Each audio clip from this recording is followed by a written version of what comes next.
பாராளுமன்ற உறுப்பினர் மருத்துவர் அன்புமணி ராமதாஸ் அவர்களின் பாராளுமன்ற நிதியில் கட்டப்பட்ட இந்த கட்டிட திறப்பு விழாவை பங்கேற்று சிறப்பித்துக் கொண்டிருக்கும் மேடையில் அமர்ந்திருக்கும் பெரியவர்கள் அனைவருக்கும் என்னுடைய மனமார்ந்த நன்றியை தெரிவித்துக் கொள்கின்றேன். தலைவாசிரியர் பெருமையாக சொல்றார், ஒரு வருடமும் 10வது 11வது 12வது வகுப்பினுடைய தேர்ச்சி விகிதம் அதிகரித்துக் கொண்டிருக்கிறது என்பது உங்களுடைய உழைப்பை காட்டுகிறது. உங்களுக்கு அதே போல பள்ளிக்கூடம்னா சென்னையில இவ்வளவு பெரிய பள்ளிக்கூடம் எல்லாம் பார்க்கவே முடியாது. ஒரு அடுக்குமாடி கட்டிடத்தில் இருக்கும், வண்டி கூட உள்ள நுழைய முடியாது, தெருவிலேயே நிறுத்திடுவாங்க. விளையாட்டு மைதானம்னா ஏதாவது வேற ஒரு இடத்துல போய் தான் விளையாடுவாங்க. ஒரு விளையாட்டு மைதானமோ இல்ல ஒரு பசங்க உட்கார்ந்து பேசக்கூடிய அளவுக்கு இடமே கிடையாதுன்னா இந்த பள்ளிக்கூடம் ஒரு விசாலமான பள்ளிக்கூடம். இது எத்தனை சிரமங்கள் இருந்தாலும் இதை இத்தனை அழகாக வைத்து பராமரிக்கும் நான் டீச்சிங் ஸ்டாஃப், அட்மினிஸ்ட்ரேட்டிவா இருக்கட்டும், நிர்வாகத்துறையா இருக்கட்டும், இல்லை இதை சுத்தமாக வைத்திருக்கக்கூடிய அத்தனை ஆசிரியர் அல்லாத அத்தனை நிர்வாகத்தினருக்கும் பணியாளர்களுக்கும் மீண்டும் ஒரு முறை வணக்கத்தையும் வாழ்த்துக்களையும் நான் தெரிவித்துக் கொள்கின்றேன். எங்க போனாலும் இந்த பகுதியில் இருக்கக்கூடிய சட்டமன்ற உறுப்பினர்களோ பாராளுமன்ற உறுப்பினர்களோ ஏதாவது ஒரு இந்த குழந்தைகள் நன்றாக படிக்க வேண்டும் என்ற ஒரு நல்ல நோக்கத்தோடு ஒரு கட்டிடத்தை வழங்கி இருக்கிறார்கள். அதே போல இங்க 2008 கூட மருத்துவர் ஐயா அவருடைய பார்வை இந்த பள்ளிக்கூடத்தின் மீது விழுந்து அவர் எவ்வளவு ஆசையாக இங்க நிதியுதவி செய்து கட்டிடத்திற்கு உதவி புரிந்திருக்கிறார். அது மட்டுமில்ல, முடிஞ்சிட்டு போகும்போது ஐயா அவர்கள் அந்த மரத்தை பார்க்க வேண்டும் என்ற ஒரு ஆவலோடு தான் நான் இருக்கிறேன். வரும்போது சொல்லிட்டு இருந்தாங்க, ஐயாவுடைய திருக்கரங்களால் இங்க மரக்கன்று நடப்பட்டிருக்கிறது, அது ரொம்ப அழகா வளர்ந்திருக்குது, நீங்க போகும்போது பார்க்கணும்னாங்க. கண்டிப்பாக திரும்பி செல்லும் போது அந்த மரம் என்று விருட்சமாக வளர்ந்திருப்பதை பார்க்க ஆவலாக இருக்கின்றேன். நீங்க பார்க்கும்போது எல்லாம் என்னடா எல்லாரும் பேரு சொல்லிட்டே இருக்காங்க, எத்தனை முறை எந்த பேர்களை சொல்லுவாங்க அப்படின்னு நினைக்கலாம். போர் அடிக்குது, சீக்கிரமா பேசி முடிச்சுட்டா நல்லா இருக்கும், இல்ல நிறைய நேரம் பேசணும், நமக்கு கொஞ்ச நேரம் கிளாஸ் கட்டானாலும் நல்லா இருக்கும் அப்படின்னு நினைக்கலாம். ரெண்டு விதமாவும் நீங்க நினைக்கலாம். ஆனா அத்தனை பேர்களும் உங்களுக்காக உங்களுக்கே தெரியாமல் உழைத்தவர்கள். இத்தனை பேர் நாங்க படிச்சோம் இல்லையா, இவங்கதான் உங்களுக்கு தெரியாத அவங்க பேர்லாம்.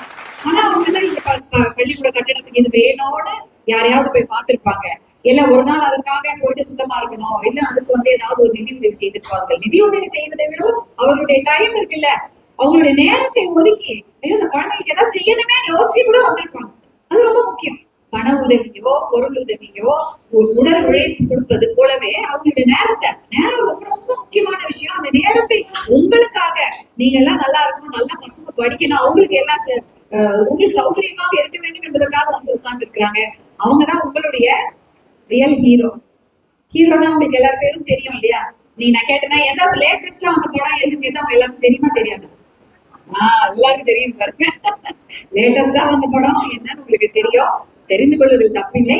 அதே சமயம் உங்களுக்காக உழைக்கக்கூடிய உங்களுடைய கலெக்டர் பேர் தெரிஞ்சு வச்சுக்கோங்க, உங்களுக்காக உழைக்கக்கூடிய உங்களுடைய போலீஸ் அதிகாரி பேரு, இந்த மாவட்டத்துடைய கலெக்டர் யாரு, இந்த மாவட்டத்துடைய போலீஸ் அதிகாரி யாரு, இந்த மாவட்டத்துடைய எம்எல்ஏ யாரு, இல்ல உங்களுடைய எம்பி யாரு, இந்த கட்டிடத்தை இத்தனை பேரை நீங்க பாத்திருக்கீங்கல்ல, இவ்வளவு பேர் இருக்கு, இதெல்லாம் யார் உங்களுக்கு கொடுத்தாங்கன்னு அவங்க பேரை எல்லாம் தெரிந்து கொள்ளுங்கள். ஏன்னா அப்பதான் உங்களுக்கு அது ஞாபகம் இருக்கும், இவங்கதான் நமக்கு ஒரு நாள் நம்ம படிக்கும் போது கட்டிடம் கொடுத்தாங்க, நமக்காக இந்த பிளே கிரவுண்ட் அமைச்சு கொடுத்தாங்க, இந்த லேப கட்டி கொடுத்தாங்க. இதெல்லாம் நீங்க தெரிந்து வைத்துக் கொள்ளுங்க. தமிழ்தாய் வாழ்த்து பாடலை அழகாக பாடினீர்கள். சில நிறைய புது நிகழ்ச்சிகள் என்ன பண்ணுவாங்க, பாட்டு டேப்ல போட்டுருவாங்க. இப்ப போடக்கூடாது, எல்லாரும் பாடணும்னு சொல்றாங்க. ஒரு 4 பேரு 5 பேரையும் அதை தேர்வு பண்ணி நீங்க அவங்களுக்கு பயிற்சி கொடுத்து பாட வைப்பாங்க. ஆனா இன்னைக்கு நான் இங்க பார்க்கும் பொழுது எல்லா குழந்தைகளுமே தவறு இல்லாம பாடுனீங்க. ரொம்ப அதற்கு உங்களுக்கு எல்லாம் நான் கைத்தேன். தமிழ்தாய் வாழ்த்து பாடலை தவறு இல்லாமல், உச்சரிப்புல பிழை இல்லாமல் நீங்க பாடணும். ஏன்னா அது ரொம்ப ரொம்ப முக்கியம். அது இப்ப உங்களுக்கு பிரச்சனையே இல்லை. உங்களுடைய வகுப்பு நூலை எடுத்தீங்கன்னா முதல் பக்கத்துல இருக்கும், எழுதியவர் யார் பேர் தெரியுமா? மனோன்மணியம். அந்த பேரை நீங்க யார் எழுதுனாங்கன்னு தெரிஞ்சுக்கோங்க. அந்த பாடலை நீங்க நல்லா தவறில்லாமல் பாடணும். எங்க போய் கேட்டாலும் மறக்காம பாடணும். அந்த எழுத்து பிழையோ இல்ல சொற்பிழையோ இல்லாம பாட கத்துக்கங்க. அதே போலதான் நாட்டுப்பண்ணா என்னது, ஜனகணமன நம்மளுடைய நேஷனல் ஆந்தம், அதையும் தவறில்லாமல் பிழை இல்லாமல் பாட கத்துக்கணும். ஏன்னா என்ன மிஞ்சி போனா ஒரு 55 ஒரு நிமிஷத்துக்குள்ளதானே அந்த பாட்டு வருது. இந்த சினிமா பாட்டு வந்து அந்த நடுவில் தான் வார்த்தை போயிட்டா கூட அது என்ன வார்த்தை அப்படின்னு நீங்க சொல்றீங்கல்ல, அந்த அளவுக்கு இந்த 2 பாடலும் நீங்க தெரிஞ்சு வச்சுக்கணும். முழுக்க தெரியலனாலும் வீட்டுல போய் நீங்க போன்ல யாரவங்க இருக்கும், உங்ககிட்டயும் சில பேர்கிட்ட கைபேசி இருக்கும், இல்ல உங்க வீட்டுல உங்களுடைய பெரிய மூத்த சகோதர சகோதரிகிட்ட கைபேசி இருக்கும், அதை போட்டு பார்த்து அந்த வார்த்தை என்ன, ஜாஹேவா காஹேவா அதெல்லாம் தெரிஞ்சுக்கணும். புரியுதா? அந்த அந்த எல்லா பாட்டும் நம்மளுடைய நாட்டுப்பண்ணா இருக்கட்டும், நம்ம தமிழ் தாய் வாழ்க்கை இருக்கட்டும், நன்றாக உச்சரிப்பில்ல பிழை இல்லாமல், அந்த வார்த்தை பிழை இல்லாமல் அழகாக பாடுங்கள். அது ரொம்ப ரொம்ப முக்கியம். சரியா? தமிழ் தாய் வாழ்த்தை தவறில்லாமல் பாடுங்கள். அதே போல நாட்டுப்பண்ணையும் எந்த பிழை இல்லாமல் பாட அனைத்து மாணவ மாணவிகளும், அந்த மாணவ செல்வங்களும் குழந்தை செல்வங்களும் கற்றுக்கொள்ள வேண்டும். அடுத்தது, இப்போ நம்ம பேசிட்டு இருந்தோம் கற்றல் திறன் எப்படி இருக்கிறது, அரசு பள்ளிகளில் எப்படி இருக்குது, தனியார் கல்லூரிகள்லயோ பள்ளிகள்ல எப்படி இருக்குன்றது எல்லாம் பார்த்துட்டு இருக்கிறோம். அரசு பள்ளிக்கூடத்திலும் பசங்க ரொம்ப நன்றாக படிக்கிறார்கள். அந்த நிறைய விஷயங்களை நம்ம தெரிந்து கொள்கின்றோம். ஆனால் முக்கியமான விஷயம் அந்த கூட்டல் வகுத்தல் அதெல்லாம் இருக்கு இல்லையா, அதெல்லாம் எவ்வளவு தூரம் இருக்குன்னு அதற்காக ஒரு பயிற்சி வைக்கிறாங்க. அதையெல்லாம் நீங்க நன்றாக படித்துக் கொள்ள வேண்டும். கணிதம் எல்லாரும் படிக்கிறீங்க. அதை விட அதிகமாக நான் சொல்றது இன்னும் என்னன்னா, இந்த லீவ் லெட்டர் எழுத தெரியுமா எல்லாருக்கும்? அதான் விடுப்பு கடிதம், விடுப்பு நாங்க ஊருக்கு போறோம்ன்றது மட்டும் இல்லை, எனக்கு உடம்பு சரியில்லை இங்கிலீஷ்லயும் எழுத தெரியணும், தமிழ்லயும் எழுத தெரியும். As I am suffering from fever cinema எல்லாம் பார்த்திருப்பீங்க. அது போல ஒரு விடுப்பு நாங்க எங்களால அன்னைக்கு பள்ளிக்கூடத்துக்கு என்னால் வர முடியவில்லை, எனக்கு வந்து உடம்பு சரியவில்லை, அதனால நான் வர இயலவில்லை, எனக்கு ஒரு நாள் விடுமுறை தாருங்கள் அப்படின்னு நீங்க ஆசிரியரிடம் விண்ணப்பம் வைக்கக்கூடிய அப்படிப்பட்ட ஒரு கடிதத்தை தவறு இல்லாமல் நீங்க எழுதணும். அப்பதான் அது தமிழ் நீங்க ஒழுங்கா படிச்சீங்கன்னு அர்த்தம். அதே போல அதே கடிதத்தை ஆங்கிலத்தில் நீங்கள் தவறு இல்லாமல் எழுதணும். ரெஸ்பெக்டட் டீச்சர், ரெஸ்பெக்டட் பிரின்சிபல், வந்து as I'm suffering from fever, I was unable to attend my class on Tuesday, இந்த டேட் ஏதோ போட்டு kindly grant me one day leave. இந்த மாதிரி ஒரு கடிதத்தை தவறு இல்லாமல் நீங்கள் எழுத கற்றுக்கொள்ள வேண்டும். தமிழிலையும் ஒரு விடுப்பு கடிதம், அதே போல ஆங்கிலத்திலையும் ஒரு லீவ் லெட்டர் எழுத தெரிந்து கொள்ள வேண்டும். அது ரொம்ப முக்கியம். ஏன்னா இன்னைக்கு அந்த மாதிரி ஒரு கலையே இல்லைன்றத நான் பாக்குறேன். எழுத தெரியல, ஒரு பேப்பரை கொடுத்தா எழுத தெரியல. என்ன எழுதுனா இப்ப எல்லாமே ஆன்லைன்ல நீங்க எதாவது அமுத்துனா பாக்ஸை டிக் பண்ணிடுறோம். ஒரு அப்ளிகேஷன் ஃபார்ம் எழுதுறோம்னு வச்சுக்கோங்களேன். இப்போ வேலைக்கு போறீங்க, இல்ல நீங்க இதெல்லாம் படிச்சு முடிச்சுட்டு கல்லூரிக்கு தானே போறீங்க. ஒரு கல்லூரியில நீங்க போய் சேரும் பொழுது உங்களுடைய அந்த இந்த லெட்டருக்கு அப்ளிகேஷன் லெட்டர்னு சொல்லுவாங்க. அதாவது நீங்க அந்த கல்லூரியில நான் போய் படிக்கிறதுக்கான அப்ளிகேஷன் லெட்டர் ஒன்று இருக்கும். அதுல வந்து எல்லாமே எழுத சொல்லுவாங்க. உங்க பேரு, உங்க வயசு, உங்க அப்பா அம்மா பேரு, உங்களுடைய முகவரி எழுத சொல்லுவாங்க. அதுக்கப்புறம் வந்து உங்களுக்கு பிடித்த துறை என்ன, நான் வந்து கணித துறை எடுத்துக்கிறேன், இல்ல கம்ப்யூட்டர் சயின்ஸ் எடுத்துக்கிறேன், இல்ல தமிழ் துறை எடுத்துக்கிறேன் நீங்க சொன்னீங்கன்னா அந்த துறையை எழுத சொல்லுவாங்க. அடுத்தது உங்களை பத்தி ஒரு 4 லைன் எழுத சொல்லுவாங்க. ஆனாலும் அதை எழுத கூட நான் இப்ப இன்னைக்கு நிறைய பேருக்கு முடியல. ஆங்கிலத்திலயும் எழுத முடியல, தமிழ்லயும் தப்பு தவறுமா எழுதுறாங்க. அந்த நிலை இருக்கக்கூடாது. இந்த மாதிரி எளிமையான, அதாவது அன்றாடம் நமக்கு தேவையான சில விஷயங்களை நீங்க எழுத பயிற்சி எடுத்துக்கொள்ள வேண்டும். என்னன்னா இன்னைக்கு வந்து எல்லாமே டைப் பண்றோம். டைப் பண்ணும்போது தமிழ்லயும் தப்பு தவறமா டைப், ஆங்கிலத்தையும் அதை வந்து டைப் செய்யும்போது தவறுதலாக எல்லா வார்த்தையும் பிழையோட தான் வருது. அப்ப வந்து ஸ்பெல்லிங், வொக்காபுலரி ரொம்ப கம்மியாயிடுச்சு. வொக்காபுலரி முன்னாடிலாம் எங்களுக்கு டிக்டேஷன்லாம் 100 200 வாக்கியங்களை கொடுப்பாங்க, இல்ல 100 200 எழுத்துக்கள் சொற்களை கொடுத்து எழுத சொல்லுவாங்க. டிக்டேஷன் டெஸ்ட்ல 100 வாங்கணும், இல்லைன்னா தினம் 10க்கு 10 எழுத சொல்லுவாங்க. அறிஞர் பொருள் எழுத சொல்லுவாங்க. அவ்வளவு வேலை இருக்கும். அந்த வேலையை அதெல்லாம் நாங்க படிச்சு அதெல்லாம் எழுதினாதான் தவறில்லாமல் ஆங்கிலமும் தமிழும் பேசவும் எழுதவும் எங்களுக்கு பயிற்சி வந்தது. அந்த பயிற்சியை நீங்க பண்ணணும். சரியா? பண்றீங்களா? எழுதுறதுக்கு லீவ் லெட்டர் எழுதுவதற்காகவாவது நீங்கள் பயிற்சி எடுத்துக்கொள்ள வேண்டும். அதை தமிழ் இல்லாமல் எழுத பயில வேண்டும். அதே போல நான் பசுமை தாயகம் என்ற அமைப்பிலிருந்து வருகின்றேன். பசுமை தாயகம் என்றால் பசுமையான ஒரு நம் தமிழ்நாட்டை, பசுமையான ஒரு நாட்டை நாம் போற்றி பாதுகாக்க வேண்டும், உருவாக்க வேண்டும் என்று சொல்வதை விடவும் இருக்கிறதை பாதுகாக்க வேண்டும் என்றுதான் நாங்க பசுமை தாயகம் என்ற அமைப்பை சமூக நீதி போராளி மருத்துவர் ஐயா அவர்கள் துவக்கி நடத்தி கொண்டிருக்கின்றார். அந்த அமைப்பில் நானும் மருத்துவர் அன்புமணி ராமதாஸ் அவர்களும் எங்களுடைய சகோதரர்கள் அனைவருமே அந்த அமைப்புலதான் இருந்து நாங்க வேலை செய்து கொண்டிருக்கிறோம்.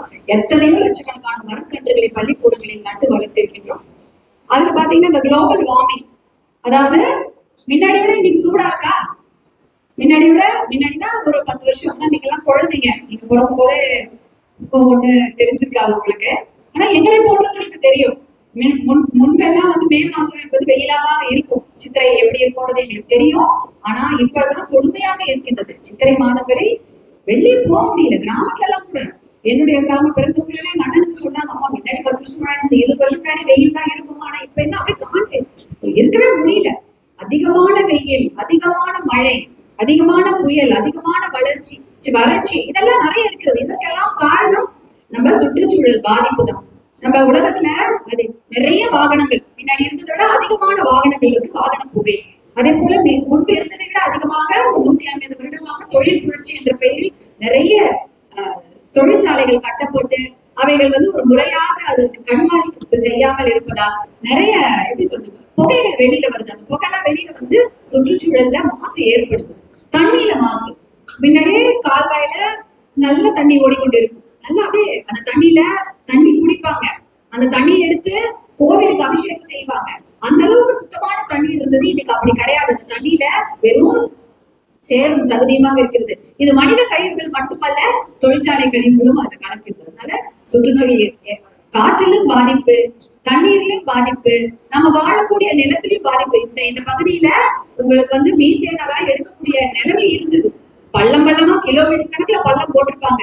நல்ல வேலை இது பாதுகாக்கப்பட்ட வேளாண் மண்டலமாக அறிவிக்கப்பட்டதுனால இந்த இடத்துல நம்ம நிலமும் பாதுகாக்கப்பட்டிருக்கிறதுனால இந்த நீர், நிலம், காற்று மாசு அதெல்லாம் இருப்பதனாலையும் அதிகமான வெப்பமாலையும் உலகம் வந்து சூடாயிடுச்சு. நமக்கு சூடானா என்ன வரும்? ஜுரம் வரும் இல்லையா? சூடானா என்ன வரும்? ஜுரம் வரும். உலகத்துக்கு சூடானா அதுக்குதான் நோய் வந்திருக்குன்னு அர்த்தம் இல்லையா? உலகத்திற்கும் இந்த புவிக்கு சூடாயிடுச்சுன்னா அதிகமாக வெப்பம் முன்னாடி விட 1.5 டிகிரி அதிகமாயிடுச்சு. வெப்பம் வந்து அதிகமா 1.5 டிகிரி ஏறி போச்சு. அதனால உலகம் சூடாகி கொண்டிருக்கிறதுனால பனிப்பாறை எல்லாம் உருகுது, கடல் மட்டம் ஏறுது. கடல் வந்து இப்படியே இருந்தா நம்ம ஊர் பக்கத்துல நல்லா இருக்கும். கடல் அதிகமாச்சுன்னா என்ன ஆகும்? தண்ணி முழுக்க ஊருக்குள்ள வந்துருமா இல்லையா? நம்ம கடல் இப்படி இருக்கு, நம்ம ஊர் இப்படி இருக்குது.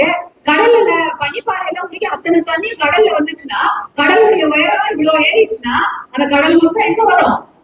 நம்ம ஊருக்குள்ள தானே வரும். நீங்க இந்த பக்கத்துல இல்லைனாலும் கடலோர பகுதிகள்லாம் அழிந்து விடும். அதனால இந்த விஷயத்தில் தான் நாங்க காலநிலை மாற்றம், கிளைமேட் சேஞ்ச் சொல்றோம். இத புவி குளோபல் வார்மிங் சொல்றோம். புவி சூடாகுது. அதனால நம்மளுக்கு ஏற்படக்கூடிய காலநிலை என்பது மாறிக்கொண்டிருக்குது. ஒரே நாள்ல எத்தனை மழை பெய்யுது? ஒரே வருஷத்துக்கு பெய்யக்கூடிய ஒரு மழை நமக்கு வந்து ஒரே நாள் பெய்து விடுகிறது. 950 மில்லிமீட்டர் தான் ஒரு மழை பெய்யணும் ஒரு வருஷத்துக்கு முழுக்கன்னா ஒரு நாள்ல பெஞ்சிடுது. ஒரே நாள்ல அந்த 500 எம் மழையோ 600 எம் மழையோ பெய்து விடுது. இல்ல 2 நாள்ல பெய்து விடுது. அப்ப தண்ணீர எங்க போகும்? கடலுக்கு போகும். இந்த விஷயங்கள் எல்லாம் நீங்க லைப்ரரிக்கு போனா பார்த்து படிச்சுக்கலாம். இப்ப உங்ககிட்ட எல்லாம் போன் இருக்குமே, இருக்கா? பள்ளிக்கூடத்துல வச்சிருக்க மாட்டீங்க, வீட்டுல இருக்கும். அந்த போன்ல போனா உங்க எல்லாருக்கும் தெரியும். அதிகமாக கடந்த வருடம் மட்டும் ஏகப்பட்ட இயற்கை பேரிடர்கள் தமிழ்நாட்டில் மட்டுமல்ல, இந்தியாவில் மட்டுமல்ல, உலகளவில் நடந்திருக்கிறது. இதற்கெல்லாம் காரணம் காலநிலை மாற்றம். இதை பற்றி எல்லாம் நீங்க பள்ளிக்கூடத்துல படிச்சிருப்பீங்க. உங்களுடைய வகுப்பறையில படிங்க, நல்லா தெரியும். அதனால இதையெல்லாம் நீங்க ஞாபகம் வச்சுக்கோங்க. இதை பற்றி எல்லாம் தெரிந்து கொள்ளுங்கள். அதே போல இப்ப 10வது கிளாஸ், 12ஆம் கிளாஸ், 12வது வகுப்பு மாணவர்கள் இப்பதான் ஆரம்பிச்சிருக்கிறீங்க. இன்னும் 3 மாசத்துல எக்ஸாம் முடிஞ்சிருமா? 3 மாசம் மார்ச்ல முடிஞ்சிடும். முடிஞ்ச உடனே நீங்க என்ன பண்ணுவீங்க? ஐயோ, எக்ஸாம் முடிஞ்ச கடைசி நாள் நான் என்ஜாய் பண்ணணும்னு நினைப்பீங்களா மாட்டீங்களா? பசங்க இன்னைக்கு உட்காந்துருக்காங்க, ஒரு 5 நிமிஷம் பேசலாம். ஆனா டிஸ்டர்பன்ஸா இருக்குமா இந்த 10th 12th எக்ஸாம்? தெரியல. இப்ப கடைசி நாள் நான் வந்து படிச்சு முடிந்து விட்டது. இதோட 1.5 மாசம் பள்ளிக்கூட விடுமுறை. நான் வந்து நல்லா நம்ம எல்லாரும் ஜாலியா ஒண்ணா எங்கன்னா போலாம் அப்படின்னு நினைப்பீங்க. மாணவிகளும் நினைக்கலாம், மாணவர்களும் நினைக்கலாம். ஆனா நான் சமீப காலமாக அந்த சமயம் பார்க்கும்பொழுது சில மாணவிகள் என்ன பண்றாங்க, படிச்சு முடிச்சுட்டோம், எக்ஸாம் அதை கொண்டாடணும்னா ஒண்ணு அந்த காலத்துல எல்லாம் படம் போவாங்க, இல்லைன்னா வெளில போவாங்க. இப்ப என்ன பண்றாங்க, கடைக்கு போய் ஏதாவது ஒரு தவறான வஸ்துவை வாங்கி கொண்டு, அதாவது அது பீர் பாட்டிலாக இருக்கலாம், இல்லைன்னா மருந்துட்டியாக இருக்கலாம், கடையில போய் வாங்கி அதை சாப்பிட்டு பார்க்கலாம். அது என்ன இப்ப கடைசி நாள் தானே அப்படின்னு சொல்லிட்டு ஒரு 5-6 மாணவிகளோ இல்ல 10-15 மாணவர்கள் ஒன்றாக சேர்ந்து அதை சாப்பிட்டு எப்படி இதுன்னு பார்ப்போம். அதான் இந்த டிவில எல்லாம் காட்டுறாங்களே, எல்லா சினிமாலையும் எல்லாம் சாப்பிடுற மாதிரி காமிக்கிறாங்க. நம்மளும் சாப்பிட்டா எப்படி இருக்குன்னு அந்த ஃபீலை தெரிந்து கொள்ளலாம் அப்படின்னு நினைச்சு அதை வீடியோ வேற எடுத்து போடுறேன். இது என்ன மாதிரியான ஒரு பழக்கம்? ரொம்ப கெட்ட பழக்கம். நான் வந்து இந்த அட்வைஸ் நினைச்சுக்காதீங்க, உங்களுக்கு அட்வைஸ் சொல்லதான் வந்திருக்கேன், தவறு கிடையாது. ஏன்னா நான் உங்களுடைய தாயாட்டம் தான் நான் அட்வைஸ் சொல்றேன். என்னுடைய மகளுக்கு நான் சொல்ல அதே அடிப்படையில உங்களுக்கு சொல்லணும். அது ரொம்ப தவறான பழக்கம். அதெல்லாம் தேவையில்லை. நாம வந்து ஒரே ஒரு வாட்டி நம்ம அந்த ஒரு சிகரெட்டை வாங்கி 10 பேரு சேர்ந்து குடிச்சு பார்க்கலாம். அதை இழுத்து பார்த்தா எப்படி இருக்கு, புகை விட்டா நல்லா இருக்குதா அப்படின்லாம் நிறைய பேர் நினைக்கிறீங்க. அது ரொம்ப ரொம்ப தவறான பழக்கம். அது அது வந்து உடம்புக்கும் நல்லதில்லை, உங்க மனதுக்கும் நல்லதில்லை, உங்க குணத்துக்கும் நல்லதில்லை, உங்க வீட்டுக்கும் நல்லதில்லை. அந்த தவறான பழக்கங்களை யாராவது உங்க குரூப்ல ஒரு 4 பேர் இருப்பீங்க. அந்த 4 பேர்ல ஒருத்தர் 2 பேர் சொல்லுவாங்க பண்ணலான்னு. அந்த 3வது 4வது பேர் இருப்பீங்கல்ல, உங்களுக்கு எங்க போச்சு அறிவு? நீங்க சொல்லணும் அது தப்பு, நீங்க பண்றதுனாலும் அது தப்பு, அதை நான் செய்ய மாட்டேன், நோ நான் பண்ண மாட்டேன்னு சொல்லணும். சொல்லுவீங்களா? அதான் கரெக்ட். அப்படிதான் நீங்க சொல்லணும். என்ன சொல்லணும்? நோ, எனக்கு வேண்டாம் அந்த கெட்ட பழக்கம், நான் செய்ய மாட்டேன். நான் வந்து இப்ப பள்ளிக்கூடங்கள்ல ஏதோ ரோஸ் கலர்ல ஒரு மிட்டாய் கொடுக்கறாங்களாம். பள்ளிக்கூடத்துல இல்ல, எங்க விக்கிறாங்க போல இருக்கு. அது யாரா கொண்டு கொடுத்தாங்கன்னா அது போதை பழக்கத்திற்கு அடிமையாக்கக்கூடிய ஒரு மிட்டாயா. தெரியாதவர்களிடம் அந்த மிட்டாய் கொடுத்தா கூட வாங்காதீங்க. ரோஸ் கலர்ல பார்க்க அழகா இருக்கு, சாப்பிட்டா அது வந்து போதை பழக்கத்திற்கு எல்லாரையும் அடிமையாக்கி விடுமா. அந்த பழக்கத்திற்கு யாருமே அடிமையாக்க கூடாது. ஏன்னா பள்ளிக்கூடங்களை வைக்கிறது நான் சொல்ல மாட்டேன், பள்ளிக்கூட அருகாமையில் கூட அப்படிப்பட்ட கஞ்சா, அந்த போதை மது பழக்கங்களுக்கு அடிமையாக்கக்கூடிய அத்தனை கடைகளும் விற்கப்படுகிறது.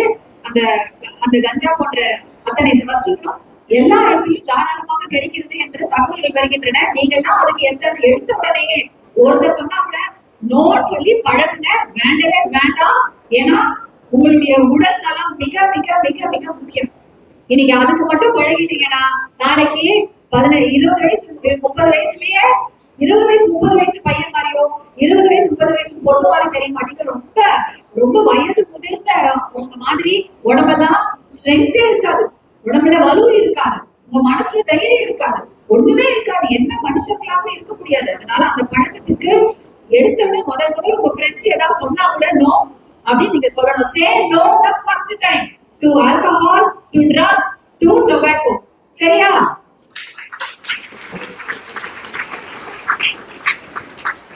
அவங்க சொல்லலாம், ஐயோ நம்ம இதை செய்யலன்னா நாளைக்கு அசிங்கமா நம்மள குரூப்ல சேர்த்துக்க மாட்டான், நம்ம ஃப்ரெண்ட்ஸ் எல்லாம் ஒண்ணா இருக்க முடியாது, அவன் 2 பேர் செய்யறான் நம்ம 4 பேர் சேர்ந்து செய்யலாம் அப்படின்ற அந்த பழக்கமே வேண்டாம் உங்களுக்கு. நீங்க வேணாம்னு சொல்றதுதான் உங்களுடைய உரிமை, அதுதான் உங்களுடைய சுதந்திரம்.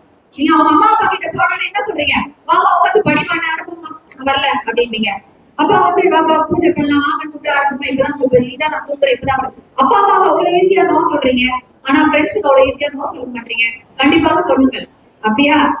உங்களுடைய நண்பர்கள் உங்களை வந்து உங்களுக்கு வந்து ஒரு பியர் பிரஷர் கொடுத்தா கூட எனக்கு வேண்டாம் அந்த கெட்ட பழக்கம் என்று முதலிலேயே அதற்கு மறுத்து விடுங்கள். அதான் என்ன சொல்லணும்னு வந்தேன்.